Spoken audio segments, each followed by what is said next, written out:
Hey guys, ఎలా ఉన్నారు? Horror story చేసి చాలా రోజులైంది. మీలో చాలామంది హర్రర్ స్టోరీ కోసం ఆకలితో ఉన్నారని తెలుసు. ఇప్పుడు ఈ హర్రర్ స్టోరీలో ఒక ఇల్లు గురించి చెప్పబోతున్నాను.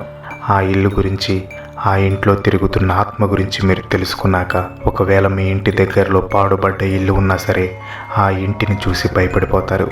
ఎందుకంటే నేను చెప్పబోయే స్టోరీ అంత క్రీపీగా ఉంటుంది. హెడ్ ఫోన్స్ పెట్టుకొని ఈ స్కారీ అండ్ క్రీపీ స్టోరీని థ్రిల్ అవుతూ ఎంజాయ్ చేయండి. 1982 అమెరికా ఒక పాడుబడ్డ ఇల్లుని ఒక అతను కొన్నాడు. అతని పేరు డెన్నిస్ శామ్యూయల్. అతనికి ఒక భార్య, 19 ఏళ్ల కూతురు. ముగ్గురు కలిసి కొత్తగా తీసుకున్న ఇంట్లోకి షిఫ్ట్ అయ్యారు.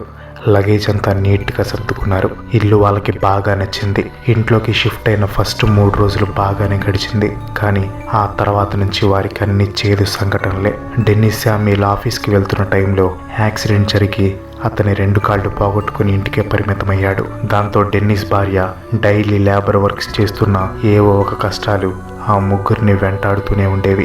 రాత్రి వేళలో సరిగా నిద్రపోయేవారు కాదు. ఏవో వింతైన శబ్దాలు వారిని చిత్రహింసలు పెట్టేవి. తినడానికి ఉండడానికి సరిపడే అంత డబ్బు వస్తున్నా కానీ అవి ఊరికే ఖర్చయిపోయేవి. దీనికి తోడు డెన్నిస్ కూతురు ఎగ్జామ్లో ఫెయిల్ అవుతుంది. దాంతో హయ్యర్ స్టడీస్కి వెళ్ళడానికి వీలు కాకపోవడంతో కూతురు కూడా ఇంటికే పరిమితమవుతుంది. అప్పుల బాధలు ఎక్కువయ్యాయి. ఇంట్లో ముగ్గురికి కష్టాలు ఇంకా ఎక్కువ అవుతున్నాయి. ఇలా కష్టంగా సాగుతున్న వారి లైఫ్ ఒక భయానకమైన మలుపు తిరిగింది. అదేంటంటే డెన్నిస్ కూతురికి పిచ్చి పట్టింది. ఎప్పుడూ సరదాగా హ్యాపీగా ఉండే డెన్నిస్ కూతురు ఈ ఇంట్లోకి వచ్చినప్పటి నుంచి ఏదో కోల్పోయినట్లు ఉండేది. అలా ఉండడాన్ని గమనించిన డెన్నిస్, అలానే అతని భార్య మొదట్లో అంతగా పట్టించుకోలేదు. కానీ గత కొన్ని రోజుల నుంచి డెన్నిస్ కూతురు మానసిక పరిస్థితి అస్సలు బాగోవటం లేదు. పిచ్చిగా మాట్లాడటం, ఉన్నట్టు ఉండి అరవటం, వింతగా బిహేవ్ చేయడం, రాత్రి వేళల్లో ఒక్కసారిగా పెద్దగా అరుస్తూ ఏడవటం చేసేది. ఫుడ్ పెడితే వాటిని విసిరి కొట్టేది. మాట్లాడటం పూర్తిగా మానేసింది. దీంతో డెన్నిస్కి అలాగే అతని భార్యకి వారి కూతురు ఎందుకు ఇలా బిహేవ్ చేస్తుందో అర్థం కాలేదు. తగ్గుతుందనుకున్నారు కానీ అస్సలు తగ్గటం లేదు. ఒక సైకాలజిస్ట్కి చూపించారు. ఆ సైకాలజిస్ట్ కూడా ఆమె ఎందుకు అలా చేస్తుందో తెలియటం లేదని జవాబిచ్చాడు. ఆమె కళ్ళు ఒక్కసారిగా ఎర్రపడిపోయేవి, వింతగా నవ్వేది. దీంతో ఆ బిహేవియర్ని అబ్జర్వ్ చేసిన సైకాలజిస్ట్, మీ కూతురు ఎందుకు ఇలా బిహేవ్ చేస్తుందో నాకు తెలియడం లేదు అని సారీ చెప్పి ఆ ఇంటి నుంచి వెళ్ళిపోయాడు.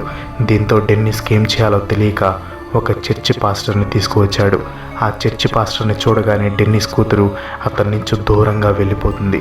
అప్పుడే డెన్నిస్ శామ్యూయల్కి అలాగే అతని భార్యకి అసలు విషయం తెలుస్తుంది. అదేంటంటే వారి కూతురికి పట్టింది పిచ్చి కాదు, దెయ్యమని. పాస్టర్ మంత్రాలు చదువుతూ డెన్నిస్ కూతురు దగ్గరికి వెళ్తుంటే వింతగా వంకర్లు తిరిగిపోయేది. అలాగే మంత్రాలు ఆపు అని గట్టిగా అరిచేది. చివరికి పాస్టర్ డెన్నిస్ కూతుర్ని నార్మల్ స్టేజ్కి తీసుకువస్తాడు. దీంతో డెన్నిస్ శామ్యూయల్, నా కూతురికి ఏమైంది అని పాస్టర్ని అడగ్గా, మీ కూతుర్ని గర్భం దాల్చి చనిపోయిన అమ్మాయి ఆత్మ ఆవహించింది, మీరు ఇంటి నుంచి ఈ రోజే ఖాళీ చేసి వెళ్ళిపోండి అని బదులిస్తాడు చర్చి పాస్టర్. దాంతో వెంటనే డెన్నిస్, అతని భార్య అలాగే వారి కూతురు ఎంతో ఇష్టంగా కొనుక్కున్న ఇల్లుని దెయ్యం భయంతో ఖాళీ చేసి వెళ్ళిపోతారు. వాళ్లకు జరిగిన భయానక సంఘటనల గురించి ఆ చుట్టుపక్కల సిటీస్కి, టౌన్కి బాగా ట్రెండింగ్ న్యూస్ అవుతుంది. అప్పటి నుంచి ఆ ఇంటి వైపు ఎవరు కూడా వెళ్ళేవారు కాదు. దీంతో కొన్ని సంవత్సరాలుగా అది అలా పాడుబడ్డ దెయ్యాల ఇల్లుగా ఉండేది. 3 సంవత్సరాల తర్వాత ఈ ఇంటి గురించి తెలుసుకున్న ముగ్గురు యువకులు అసలు ఆ ఇంట్లో ఏముందో తెలుసుకోవాలనుకున్నారు. మార్టిన్, రిచర్డ్, విక్కీ అనే ముగ్గురు యువకులు ఒకరోజు ఆ ఇంట్లో ఒక రాత్రి మొత్తం గడిపి దెయ్యం ఉందో లేదో తెలుసుకుందామని ఫిక్స్ అయ్యారు. ఆ ముగ్గురు యువకులు అనుకున్నట్లు ఆ ఇంట్లో ఒక రాత్రి ఉండాలని వెళ్తారు. అప్పుడు సమయం రాత్రి 11 గంటలవుతుంది. ఇంటి లోపలికి వెళ్తారు. కానీ వారికి చాలా భయం వేస్తుంది. అక్కడ దెయ్యం లేదని విక్కీ, దెయ్యం ఉందని రిచర్డ్, ముందు మీరు ధైర్యంగా నడవండి అని మార్టిన్. ఇలా వాళ్ళ ముగ్గురు మాట్లాడుకుంటూ అడుగు వేసుకుంటూ ఆ ఇంట్లోకి ఎంటర్ అవుతారు. ఇంతలో సడన్గా ఏదో సౌండ్ వాళ్ళకి వినిపిస్తుంది. వెంటనే వాళ్ళు భయంతో బయటికి పరుగు తీస్తారు. కానీ అక్కడ ఆ సౌండ్ ఒక పెద్ద బాక్స్ జారి పడితే వచ్చింది. దీంతో వాళ్ళు మరలా ధైర్యం చేసి ఇంటి లోపలికి వెళ్తారు. కానీ వారికి ఏమీ కనిపించట్లేదు. అంతా చీకటిగా ఉంది. భయంతో లోపల ఎవరైనా ఉన్నారా అని ప్రశ్నిస్తూ ఉంటారు. ఇంతలో వారికి ఎదురుగా ఒక వింతైన ఆకారం కనిపిస్తుంది. ఆ వింతైన ఆకారం చూసి వెంటనే ఆ ముగ్గురు ఇంటి బయటకు పరుగులు తీస్తారు. నిజంగానే ఆ ఇంట్లో దెయ్యం ఉందని ముగ్గురు యువకులు ఫిక్స్ అయిపోతారు. ఇంకా జీవితంలో ఇలాంటి టెస్టులు చేయకూడదని ఎవరింటికి వాళ్ళు వెళ్ళిపోతారు. కానీ వారు చూసిన వింతైన ఆకారం వారిని రాత్రి వేళలో పడుకోనివ్వటం లేదు. ఎవరో వారిని ఫాలో అవుతున్నట్లు వారికి అనిపిస్తుంది. అలా భయంతో సాగిపోతున్నాయి వాళ్ళ చీకటి రోజులు. కానీ ఒకరోజు మార్టిన్ కి ఫోన్ కాల్ వచ్చింది. అదేంటంటే రిచార్డ్ సూసైడ్ చేసుకున్నాడని. దీంతో మార్టిన్ అలాగే విక్కీ రిచార్డ్ ఇంటికి చేరుకుంటారు. రిచార్డ్ గత కొన్ని రోజులుగా లవ్ ఫెయిల్యూర్తో బాధపడుతున్నాడని, అందుకే సూసైడ్ చేసుకుని చనిపోయాడని సూసైడ్ లెటర్లో ఉంది.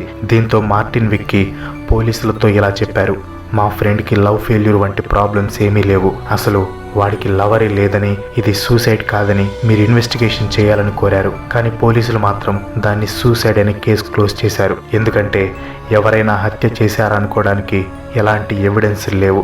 రిచార్డ్ అలా చనిపోవడంతో విక్కీ అలానే మార్టిన్కి ఏం అర్థం కాలేదు. కొన్ని రోజుల తర్వాత మార్టిన్కి మరలా ఫోన్ కాల్ వచ్చింది. అదేంటంటే విక్కీ కూడా సూసైడ్ చేసుకుని చనిపోయాడని. సేమ్ అలానే లవ్ ఫెయిల్యూర్ కారణంగా సూసైడ్ చేసుకుని చనిపోయినట్లు లెటర్ ఉంది. మార్టిన్కి వాళ్ళ ఇద్దరు స్నేహితులు ఇలా లవ్ ఫెయిల్యూర్ కారణంగా చనిపోవటం ఎందుకు అనుమానం కలిగించింది. ఎందుకంటే రిచార్డ్ విక్కీకి అసలు లవర్సే లేరు. అలాగే వాళ్ళు అన్నిట్లో చాలా కాన్ఫిడెంట్గా ఉంటారు. బట్ ఇలా ఎందుకు సూసైడ్ చేసుకున్నారనేది అర్థం కాలేదు. అప్పుడు మార్టిన్ మైండ్లోకి ఆ దెయ్యాల ఇల్లు గురించి ఆలోచన వచ్చింది.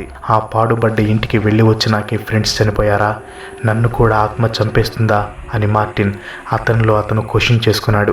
వెంటనే లేట్ చేయకుండా ఆ ఇంటి గురించి, అసలు ఆ ఇల్లు అలా మారటానికి గల కారణం ఏంటో తెలుసుకోవాలని మొదటిసారి ఆ ఇంటిని పరిశీలించిన చర్చ్ పాస్టర్ దగ్గరికి వెళ్ళి జరిగిందంతా చెప్పాడు మార్టిన్ చెప్పిందంతా విని చర్చి ఫాదర్ ఒకటే అన్నాడు: మీ ఫ్రెండ్స్ని చంపింది ఆ ఇంట్లో ఉండే ఆత్మే, నిన్ను కూడా కొన్ని రోజులకు చంపేస్తుంది మిస్టర్ మార్టిన్ అని గంభీరంగా బదులిస్తాడు చర్చి పాస్టర్. ఎవరు పాస్టర్ తను, ఎందుకు నన్ను చంపుతుంది అని క్వశ్చన్ చేశాడు మార్టిన్. ఆ ఇంట్లో యాడమ్స్ అనే చిన్న ఫ్యామిలీ నివాసం ఉండేది. యాడమ్స్ మినాటీ అండ్ తన భార్య ఎమిలీకి పుట్టిన కూతురే మేరీ. వీళ్ళ ముగ్గురు ఎప్పుడు సంతోషంగా ఉండేవారు. అయితే మినాటీకి ఎమిలీకి ఒక్కగానొక్క కూతురు మేరీ కావడంతో మేరీకి వాళ్ళ అమ్మా నాన్న ఫుల్ గా ఫ్రీడమ్ ఇచ్చేవారు. ఎంతలా అంటే మేరీ తప్పు చేసిన అదే కరెక్ట్ అనేవాళ్ళు. అంత గారాబంగా చూసుకోవడంతో మేరీ 20 సంవత్సరాలకి అన్ని అలవాట్లు చేసుకుంది. బీర్ తాగటం, గంజాయి తీసుకోవటం మొదలైన అన్ని మత్తు పదార్థాలకు అలవాటు పడిపోయింది. అయినా సరే మేరీ అమ్మా నాన్నలు అంత సీరియస్గా తీసుకోలేదు. మేరీ చిన్నప్పటి నుంచి ఏదైనా ఇష్టపడితే అది దక్కించుకునే వరకు వదలదు. అలానే ఒకవేళ అది పోగొట్టుకుంటే అంతే బాధపడుతుంది కూడా. అలానే మేరీ స్టోయినిస్ అనే అబ్బాయిని ప్రేమించింది. అతనే ఆమె జీవితం అనుకుంది. కానీ స్టోయినిస్ మాత్రం మేరీని అలా అనుకోలేదు. దీంతో అన్ని అవసరాలు మేరీతో తీరిపోయాక స్టోయినిస్ మేరీని వదిలేశాడు.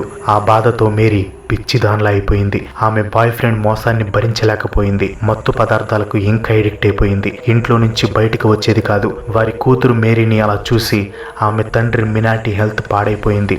మంచానికే పరిమితమయ్యాడు. దానికి తోడు మేరీ ఆమె లవర్ కారణంగా ప్రెగ్నెంట్ అయిందన్న విషయం తెలుసుకున్నాక మేరీ మరింత డిప్రెషన్లోకి వెళ్ళిపోయింది. అమ్మా నాన్న తనకి అంత ఫ్రీడమ్ ఇచ్చినా ఆమె వాటిని కరెక్ట్గా యూజ్ చేసుకోలేకపోయిందన్న బాధ, అలాగే తన అందమైన జీవితాన్ని ఒక స్టోయినిస్ అనే అబ్బాయి కారణంగా డిప్రెషన్లోకి వెళ్ళిపోయింది అన్న కోపంతో తను లెటర్ రాసి వాళ్ళ అమ్మా నాన్నలకి సారీ చెప్పి సూసైడ్ చేసుకుని చనిపోయింది మేరీ. దీంతో కూతురు చనిపోయిన ఇంటిని 2 సంవత్సరాల తర్వాత ఒక ఫ్యామిలీకి అమ్మేశారు. అయితే ఆ ఫ్యామిలీకి వింతైన సంఘటనలు ఎదురయ్యాయి. వారి కూతురిని మేరీ ఆత్మ ఆవహించింది.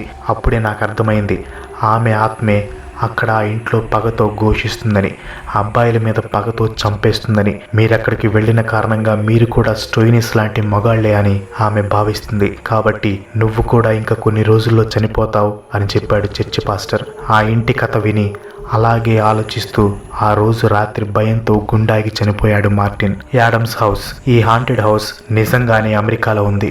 That's all for today. ఈ వీడియో మీకు ఎలా అనిపించిందో కింద కామెంట్లో పోస్ట్ చేయండి. వీడియో నచ్చితే లైక్ చేయండి, షేర్ చేయండి. నెక్స్ట్ వీడియో మిస్ కాకూడదు అనుకుంటే మన ఛానల్కి తప్పకుండా సబ్స్క్రైబ్ అవ్వండి. ఇంకో మంచి ఎపిసోడ్తో మళ్ళీ కలుసుకుందాం. అంతవరకు సెలవు. Bye bye.